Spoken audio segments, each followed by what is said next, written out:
good, bad sitting is, especially in driving. And I noticed that driver, he didn't actually give very good advice, saying meaning you should stretch yourself, which with my limited knowledge, I know that's bad. And I have with me a specialist. I'm not going to be telling you what's a good way to be sitting. I have with me Pamela Sakifio-Owusu, and she is from, let me just get this right, Rima Thermal Touch TerraTouch in Asylum Down, and you are a physiotherapist. So this thing you know everything about. First of all, what was wrong with what the driver just said? Well, he said you should recline the back part of your seat when you're driving, which is not very good, because it's like you're half lying in your car and trying to still look out of the windscreen.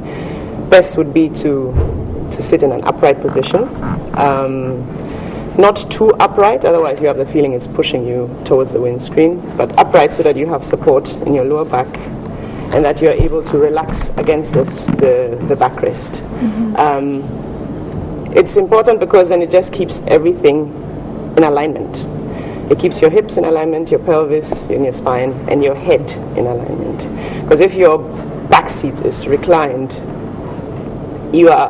because you have to look out of the windscreen driving, you're straining your neck, trying to see. And then you also don't see everything because you are much further down. And so that's also quite dangerous. I've actually seen guys do this a lot, especially the young, cool guys, when they sit in their car and they go like this and they, what is that doing when they curve their back and they're driving for maybe an hour and then because the girls are around doing that, what is that going to do to their back in 10 years' time? Well, it doesn't even have to take so long, you understand? Because if they're not really doing any exercise, that breaks this pattern. They will get lower back pain, most probably also neck pain, most probably also shoulder pain because of the way the way it's just one arm that's doing all the movement. So you're overusing one arm. So eventually they are going to have an effect.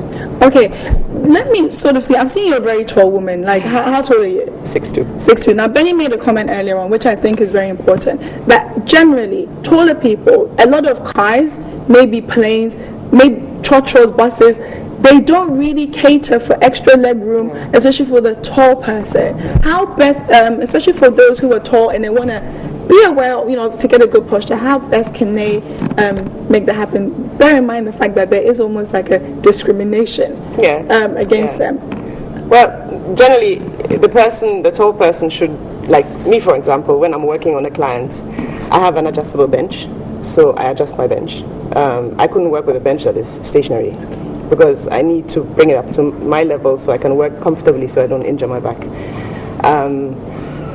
Planes is a bit difficult because economy is economy. Yes. So some planes have got more room, other planes don't have so much room. You can try and get a seat at the emergency exit because there's a bit more space, but you can't sit there with children, for example. So that was my problem. Otherwise, in the office, you just need, if you know you're sitting in front of the computer a lot, you just need to get a good chair. A good chair to support your lower back. Does a cushion help? I know sometimes people will not go and spend the 2,000 or the 1,000 cities across to get one of those nice office chairs, but I see my uncle do it. He always has a cushion propped up, when you're in the car when he's driving. Yeah, it does help. If it's firm, it does help. And you can get these, it's like a netting that you can slip over the chair. So it's like a little net that bulges out. So it gives you support for your you should have bought it. You should have. I regret it. Because I came and I saw it in the first shop here, and there was something like almost like 80 cities, and I was like, this cost £1. Anyway, but the chairs, nice is relative. What's a good chair? What is a good chair? You see a lot of executive chairs in this country, and they're all huge and bouncy, and all the backrest is always going backwards, and the gentleman or the lady sitting in there, she's always reclined, like the driver was saying, which is not very good. You need a chair. It doesn't have to be that big. The swivel chairs are the best. Okay. Swivel chairs are the best because it has to be adjustable in height. The backrest should be adjustable. It should have some support. You should watch out that the support on the lower part of the chair bulges out and not in. so that you don't sink into it. So it gives you support. So even if you're tired and you relax a bit, it's still giving you that support, so you're not totally slouching.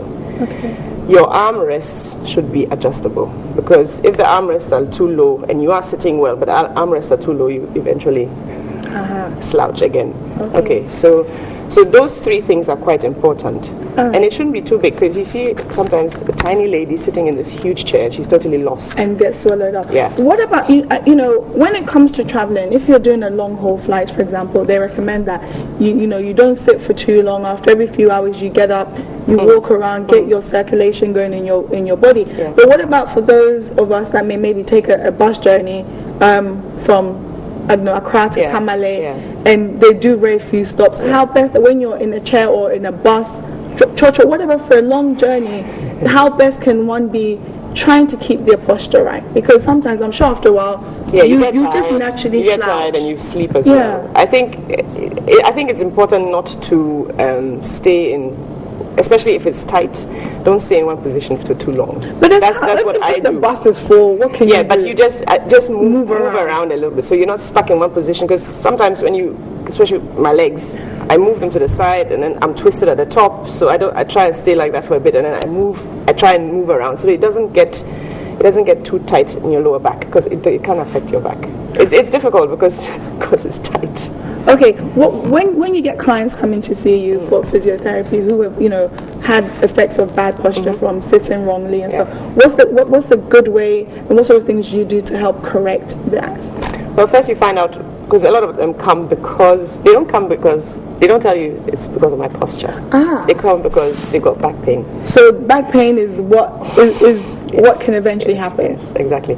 So most of the time they come because they got back pain. So you find out if it's muscular, if it's from the skeletal system, if it's from your pelvis, if the person had 5 years ago slipped and fallen down and his or her pelvis is not sitting right.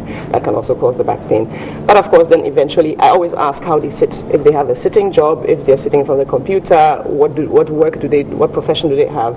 Because it's all important. Because if they don't correct that, like yesterday, for example, I had a lady who was having this horrible shoulder pain, and when I asked her, so she's using the laptop, but she's using the laptop without an extra keyboard, so she's always like that. Down. So you're always stressing your shoulders and your neck, and so you need to correct that. Okay. Yeah. I know a lot of office workers right now. A lot of people in office. There's usually a TV in the office, and sometimes maybe they're looking up. And as you said, if you're sitting behind a computer for many hours, what would you recommend to them to at least essentially get in the habit of thinking about their posture? Because most of us don't think about it. Yeah. So first of all, I show them how to sit correctly. And what correctly? it's supposed to be correctly.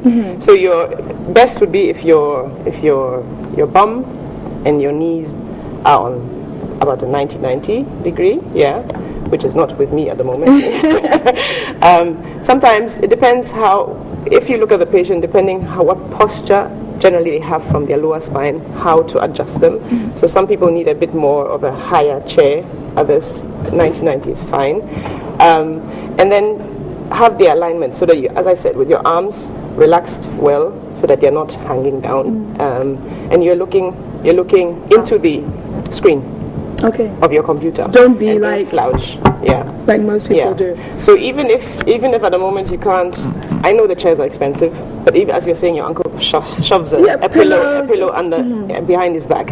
So even if you have a chair that is okay, but you can't really adjust the backrest anymore, or you're too tiny for the chair, maybe you just have to stuff a pillow in there, so that even if you relax, you are leaning into the pillow and not all the way so far away into the backrest. All right, just almost to kind of wrap up here, young people, they'll say if you can get in a habit early enough, you can avoid a lot of these back pains and bad posture things later. Students, young people, how best do you recommend that they get into the habit of sitting correctly so that they can avoid a lot of these things? Well, a lot of them are on iPads and stuff, so it's a bit difficult because always looking down and always slouching. So I think one needs to differentiate. If you're studying, you need to try and sit at a desk and not sit on your bed, and put it in Like front I of, used to do. put it in front of you, because eventually you get neck pain, you get shoulder pain. It's not very healthy. And